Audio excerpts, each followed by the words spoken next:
صلی علی رسولہ الکریم اما بعد اعوذ باللہ من الشیطان الرجیم بسم اللہ الرحمن الرحیم وفی عاد اذ ارسلنا علیہم الریح العقیم ما تذر من شیء اتت علیہ الا جعلته كالرمیم صدق اللہ العلی العظیم۔ بزرگان محترم اور عزیز ساتھیوں، میں نے 2 آیات آپ کے سامنے تلاوت کی ہیں جس کا ترجمہ ہے اور قوم عاد میں بھی نشان عبرت ہے۔ جب ہم نے ان پر 5 ہوا بھیجی، کسی چیز کو نہیں چھوڑتی تھی، جس پر گزرتی اسے بوسیدہ ہڈی کی طرح کر دیتی تھی۔ یہ اللہ نے قوم عاد پر عذاب کا تذکرہ کیا ہے۔ قوم عاد بڑی مشہور قوم گزری ہے، اللہ نے دنیاوی نعمتیں بہت عطا فرمائی تھی۔ روایات میں آتا ہے کہ اللہ نے ایسا سرسبز و شاداب علاقہ عطا فرمایا تھا کہ اگر راستے میں کوئی سر پر ٹوکرا رکھ کر گزرتا تو راستہ ختم ہونے سے پہلے وہ پھلوں سے بھر جاتا تھا۔ ایسا ہرا بھرا، ایسا سرسبز و شاداب اور ایسے انعام و اکرام والی سرزمین سے نوازا تھا، اور قد و قامت بھی بہت زیادہ تھا، ایسے جیسے بڑے بڑے درخت ہوتے ہیں اس طرح جسم عطا فرمائے تھے۔ طاقتور بھی بہت تھے اور پتھروں کو تراش کر وہ اپنے لیے گھر بنایا کرتے تھے۔ بڑے بڑے پہاڑوں کو تراش کر انہوں نے اپنے لیے مکانات بنائے جو آج بھی موجود ہیں۔ یہ قوم کہاں تھی؟ سعودی عرب اور ملک شام کے درمیان میں۔ آج ایک جگہ ہے مدائن صالح کے نام سے، اس جگہ سے متصل ایک اور جگہ ہے وادی حجر، پتھر والی زمین۔ یہ قوم وہاں آباد تھی۔ اللہ نے نافرمانی کی وجہ سے، بت پرستی کی وجہ سے ان پر عذاب بھیجا۔ کیسا عذاب؟ روایت میں آتا ہے اللہ رب العزت نے ایک ہوا بھیجی۔ قرآن نے کہا ہے 5 ہوا۔ ریح کہتے ہیں ہوا کو، اور عقیم کہتے ہیں بانجھ عورت کو جس کے بچے نہ ہوتے ہیں۔ علماء کہا کرتے تھے ابھی تک تو کہ بانجھ ہوا سے مراد یہ کہ اس میں گرد و غبار، طوفان ایسا زیادہ تھا کہ جس پر بھی وہ گزرتی اسے بالکل ختم اور نیست و نابود کر دیا کرتی تھی۔ مفسرین فرماتے ہیں کہ 6 رات اور 7 دن یہ ہوا چلتی رہی۔ بعض میں ہے کہ 7 دن اور 8 راتوں تک یہ ہوا چلتی رہی، یہاں تک کہ جتنے لوگ تھے سب ختم ہو گئے، ان کی تمام نشانیاں ختم ہو گئی، تمام ہریالی، تمام باغات ختم ہو گئے، صرف نشان عبرت کے لیے مکانات باقی رہ گئے اور کچھ نہیں بچا۔ نبی کریم علیہ السلام غزوہ تبوک کے موقع پر جب تشریف لے گئے اور واپسی پر آپ کا گزر وادی حجر سے ہوا تو آپ پیچھے تھے، صحابہ آگے تھے۔ اس وقت صحابہ نے ایک اچھی جگہ دیکھ کر پڑاؤ ڈال لیا اور وہاں ایک کنواں تھا، اس سے پانی لیا، آٹا گوندا اور چولہے پر ہانڈیاں چڑھا دی اور کھانا پکانے لگے۔ نبی کریم صلی اللہ علیہ وسلم جب پہنچے تو آپ نے فرمایا کہ ہانڈیاں الٹ دو، پانی پھینک دو، اور جو تم نے آٹا گوندا ہے اسے بھی پھینک دو، اور یہاں سے جلدی سے نکلو، اس لیے کہ اس جگہ پر اللہ کا عذاب نازل ہوا تھا، کہیں ایسا نہ ہو کہ تم بھی اس بلا میں مبتلا ہو جاؤ۔ جتنی چیزیں تھی صحابہ کے پاس، جو برتن نکال لیے تھے، جو آٹا نکال لیا تھا، جو مشکیزیں استعمال میں لائے تھے، وہ سب پھینکوا دیا، اور وہ ساری چیزیں توڑوا کر، یعنی ہانڈیاں توڑ کر، ایسا نہیں کہ چھوڑ کر چلو، بلکہ توڑوا دی کہ دوسرا کوئی استعمال نہ کرے۔ اور پھر وہاں سے آپ نے صحابہ کو لیا اور اس جگہ سے نکل کر باہر ایک جگہ پڑاؤ ڈالا اور وہاں قیام کیا، وہاں کھانا پکایا۔ یہ حدیث ہے اور یہ آیت جو میں نے آپ کے سامنے تلاوت کی۔ اور ترجمہ کیا۔ ان دونوں کو سمجھنے کے لیے پہلے سائنسی ترقیات کو سمجھ لیں تو حدیث اور آیت سمجھ میں آ سکتی ہے۔ آج سائنسی ترقی کے وجہ سے بہت ساری چیزیں کلیئر ہو رہی ہیں۔ دنیا بھر میں اپنی حفاظت کے لیے ہتھیارات بنائے جا رہے ہیں، ان میں اس وقت سب سے زیادہ پاورفل اور خطرناک ہتھیار جو ہے وہ ایٹمی تابکاری کو مانا جاتا ہے۔ نیوکلیئر ویپنز جو ہیں انہیں سمجھا جاتا ہے۔ ایٹمی تابکاری یا دوسرے لفظوں میں ریڈیئیشن، یہ وجود میں آیا ہے۔ اس کو سمجھنے کے لیے تھوڑا سا اس کے متعلق معلوم ہو جائے تو آیت اور حدیث سمجھ میں آ سکتی۔ جب کہیں ایٹمی دھماکے ہوتے ہیں یعنی نیوکلیئر ویپنز کا استعمال کیا جاتا ہے تو وہاں سے تابکاری کی لہریں خارج ہوتی ہیں، یعنی ریڈیئیشن خارج ہوتی ہے، بڑی بڑی لہریں نکلتی ہیں جو ہوا کے اندر، پانی کے اندر، غذا کے اندر، مٹی کے اندر، عمارتوں کے اندر، کپڑوں کے اندر، ہر چیز میں سرایت کر جاتی ہے۔ اگر انسان کو وہ چھو بھی جائے تو انسان تباہ ہو جاتا ہے۔ صرف انسان نہیں بلکہ جانور بھی، اور جس چیز کو بھی وہ لگ جائے وہ ختم ہو جاتی ہے۔ کتنے وقت میں؟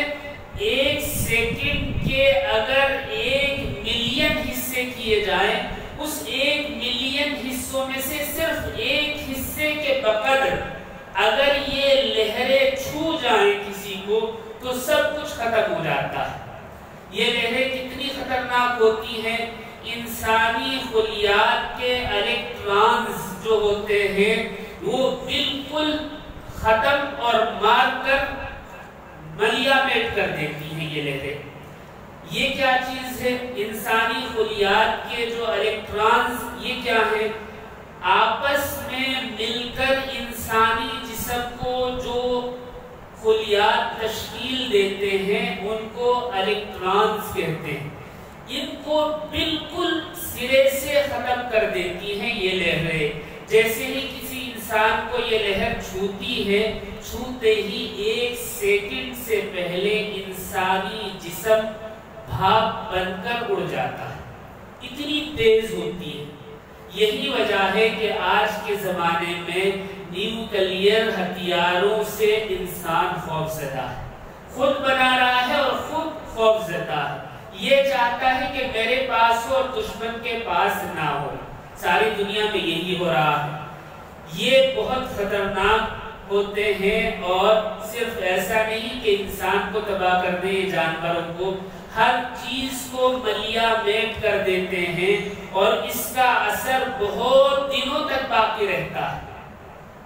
سائنس نے جو ترقی کی ہے اس سے پتہ چلا ہے کہ تابکاری عناصر جو ہیں یہ دھماکے کے بعد، یعنی دھماکے سے پہلے نہیں، دھماکے کے بعد جب پھیلتے ہیں تو زندگی کو ہمیشہ کے لیے ختم کر دیتے ہیں یا ڈیمیج کر دیتے ہیں۔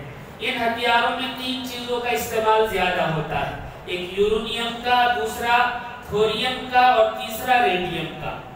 ان کے متعلق سائنسدانوں نے یہ تحقیق کی ہے کہ یورینیم دھماکے کے بعد اس کی آدھی زندگی جو ہوتی ہے وہ 2,45,000 سال ہوتی ہے۔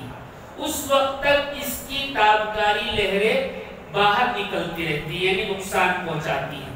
اسی طرح تھوریم جو ہے اس کی آدھی زندگی تباہی کے بعد 8,000 سال ہوتی ہے، اور اسی طرح ریڈیم جو ہے یہ 1,600 سال تک اپنی تابکاری خارج کرتا ہے۔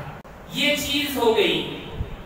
قوم عاد کے عذاب کے بعد 4,300 سال کے بعد نبی کریم علیہ السلام کا وہاں سے گزر ہوا، تو آپ نے فرمایا اس بلا میں کہیں تم بھی مبتلا نہ ہو جاؤ، یہاں سے جلدی سے نکلو۔ آپ علیہ السلام نے وہ تابکاری اپنی آنکھوں سے دیکھی جس کی وجہ سے صحابہ کو وہاں سے نکلنے کا حکم دیا۔ یہ کون سی جگہ ہے؟ آج اس جگہ کو ربع الخالی کے نام سے جانا جاتا ہے۔ 1,30,000 کلومیٹر کا صحرا ہے، ریگستانی علاقہ ہے جس میں زندگی نام کو نہیں ہے۔ ربع الخالی نام ہی اس وجہ سے رکھا گیا ہے کہ زندگی سے خالی، نہ انسان ہے، نہ کوئی اور مخلوق ہے، نہ کوئی پیڑ پودا وہاں پر ہے، کچھ نہیں ہے، سب کچھ ختم ہے۔ اور ریت جو ہے وہ ریت بھی ایسی ہے کہ اس میں کوئی چیز اگ نہیں سکتی، وہاں پانی بھی نہیں ہے، صرف ایک کنواں ہے اسی زمانے کا، اس کے علاوہ پانی کے لیے کوئی اور چیز نہیں ہے۔ سائنسدانوں نے جو اپنی تحقیقات کی ہے اس میں پتہ لگایا ہے کہ جو نیوکلیئر ہتھیار ہوتے ہیں ان میں ہائیڈروجن سب سے زیادہ خطرناک ہتھیار ہوتا ہے، لیکن اس میں بھی ایک اور نیا ہتھیار آیا ہے، نیوٹران۔ یہ نیوٹران ہتھیار اس سے بھی زیادہ خطرناک ہے۔ اس کو سمجھ لیں تو آیت سمجھ میں آ جائے گی۔ نیوکلیئر جو بم یا اور دیگر ہتھیار ہوتے ہیں اس کے پھٹنے سے دھماکہ ہوتا ہے اور ہر چیز ختم ہو جاتی ہے، عمارتیں بھی ختم ہو جاتی ہیں، انسان بھی ختم ہو جاتا ہے اور زمین بھی خراب ہو جاتی ہے، 1000-1500 سال تک گھاس نہیں اگتی۔ لیکن یہ جو نیا ہتھیار بنایا گیا ہے نیوٹران، یہ اس سے بھی زیادہ خطرناک ہے، اس میں دھماکہ زیادہ نہیں ہوتا، بلکہ تابکاری لہریں زیادہ خارج ہوتی ہیں۔ اور یہ لہریں کیسے چلتی ہیں؟ پہلے ایک چمک نمودار ہوتی ہے، ایک تیز روشنی، جب دھماکہ ہوتا ہے تو تیز روشنی ہوتی ہے، اتنی تیز روشنی ہوتی ہے کہ اس کے دائرے میں رہنے والی چیز 1 سیکنڈ کے 1 ملین حصے کر کے ایک حصے کے بقدر آ جائے، یعنی اتنا سا وقت اس میں گزر جائے تو بھاپ بن کر ختم ہو جاتی ہے۔ انسان بیٹھا بیٹھا ختم ہو جاتا ہے، وہاں نام و نشان نہیں رہتا، نہ کپڑے، نہ ہڈیاں، نہ گوشت، کچھ نہیں رہتا۔ جانور بھی اسی طرح ختم ہو جاتے ہیں۔ لوہے کی بڑی بڑی راڑ پگھل کر پانی بن کر بھاپ بن کر اوپر اٹھ جاتی ہیں، اتنی خطرناک روشنی ہوتی ہے۔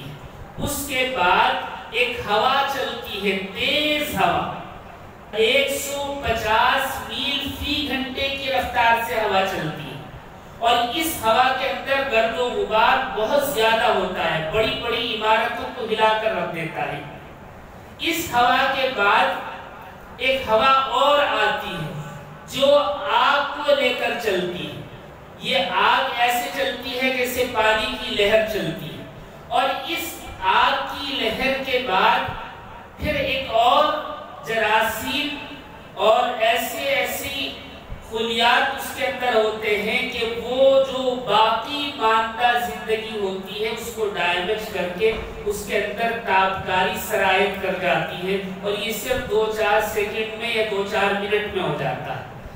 جس جگہ یہ ہتھیار بلاسٹ ہو اس جگہ 3 یا 4 منٹ میں زندگی ختم ہو جاتی ہے، لیکن نیوٹران کے اندر یہ ایک سب سے بڑی صفت ہے کہ عمارتیں باقی رہتی ہیں، پتھر کی ہو، مٹی کی ہو، چونے کی ہو یا فیکٹریاں جیسے لوہے کی بنائی گئی ہو، سب محفوظ رہتی ہیں، باقی سب کچھ ختم ہو جاتا ہے۔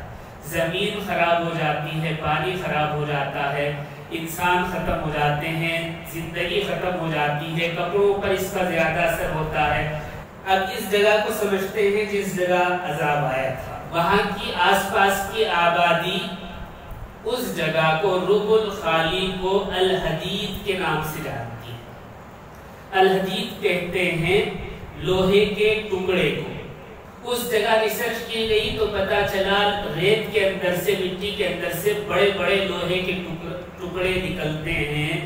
یہ لوہے کے ٹکڑے صرف لوہے کے نہیں ہیں بلکہ کانچ بھی اس کے اندر مکس ہے، اور یہ جب ہی ایسا وجود میں آ سکتا ہے لوہا کہ بہت زیادہ حرارت اور آگ کی تپش کی وجہ سے لوہا پگھل کر بالکل پانی بن جائے اور اتنا اتنا پکے کہ اس کے اندر کانچ پیدا ہو جائے، یہ جب ہی ممکن ہے۔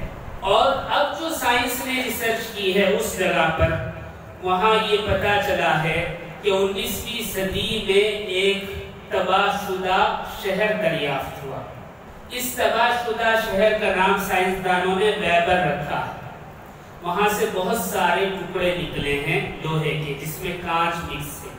انہیں لندن لے جایا گیا اور ریسرچ کیا گیا تو سائنسدانوں نے ایک بات معلوم کی، وہ یہ کہ آسمان سے ایک شہاب ثاقب، ایک جلتا ہوا انگارہ زمین کی طرف اتنی تیزی سے آیا کہ زمین کی گیس اس سے ٹکرانے کی وجہ سے وہ اتنا تیز جلنے لگا، اس میں اتنی تابکاری اور حرارت پیدا ہو گئی کہ جب وہ زمین پر گرا تو زمین پھٹ گئی، اور زمین پھٹنے کے بعد جہاں تک اس کا اثر ہو سکتا تھا وہاں تک آگ لگ گئی، اور اس آگ نے ہر چیز کو ملیامٹ کر دیا، ختم کر دیا۔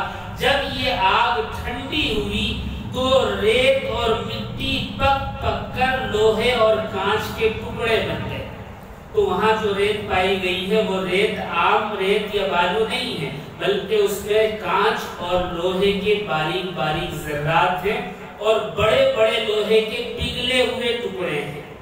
اب اس سے سمجھ میں آتا ہے کہ اللہ نے جو آیت میں کہا ہے وَفِي عَادٍ إِذْ أَرْسَلْنَا عَلَيْهِمُ الرِّيحَ الْعَقِيمَ، بانجھ ہوا، ہر چیز کو ملیامٹ اور ختم کر دینے والی ہوا، یہ کیسی تھی؟ اس زمانے میں جب انسان کسی چیز سے واقف نہیں تھا، ایسی خطرناک ہوا اللہ نے ان پر نازل فرمائی، ایسا بلاسٹ کیا کہ اس کے اثرات آج بھی موجود ہیں۔ نبی کریم صلی اللہ علیہ وسلم نے تو معائنہ کیا اور پھر صحابہ کو وہاں سے نکلنے کا حکم دے دیا۔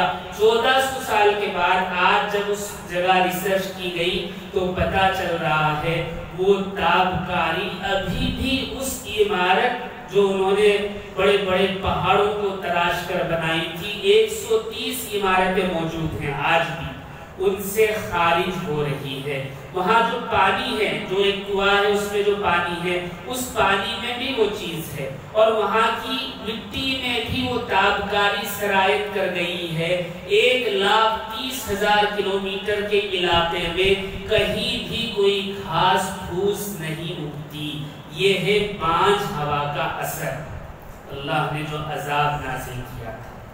اور سائنسدانوں نے یہ تحقیق کی ہے اگر کوئی اس کا پانی پی لے تو مختلف بیماریوں میں مبتلا ہو سکتا ہے، وہاں جا کر رہنے لگے تو اس کو بہت ساری بیماریاں لاحق ہو سکتی ہیں، یہاں تک کہ نظام تولید پر بھی اثر پڑتا ہے۔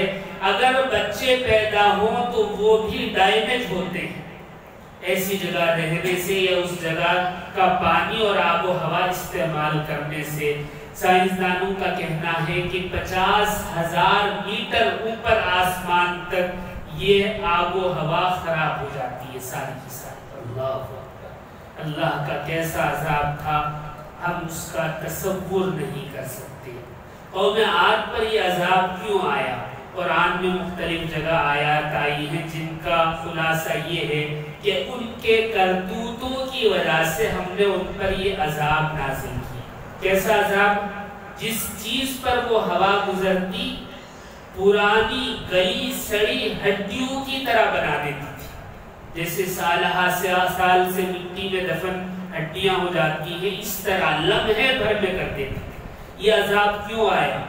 مفسرین نے لکھا ہے کہ قوم عاد پر، قوم سمود پر، قوم لوط پر اللہ نے جو عذاب بھیجا، اللہ کے ساتھ شریک ٹھہرانے کو ایک وجہ، دوسری وجہ نبی اور رسولوں کی تردید کرنے اور ان کو نقصان پہنچانے کی وجہ سے، دوسری وجہ یعنی اللہ کی نافرمانی اور اللہ کے نبیوں کی نافرمانی کی وجہ سے، اور ایک تیسری وجہ جو مفسرین نے بہت تفصیل سے لکھی ہے وہ یہ کہ معاملات کی خرابی کی وجہ سے اللہ نے یہ عذاب نازل کیا۔ معاملات کی خرابی یعنی لین دین میں، زبان میں اور تجارت میں، اس کی خرابی کی وجہ سے یہ عذاب نازل ہوا۔ اللہ کی ذات کے خلاف کوئی چلے، انبیاء کی کوئی بات نہ مانے تو ممکن ہے اللہ دنیا میں ڈھیل عطا فرما دیں، یہ ہو سکتا ہے اور یہ ہوا بھی ہے بہت ساری قوموں کے ساتھ۔ لیکن ان قوموں پر اللہ کا عذاب جلدی آیا جن قوموں نے اللہ کے رسول کے علاوہ آپسی معاملات کو خراب کر لیا۔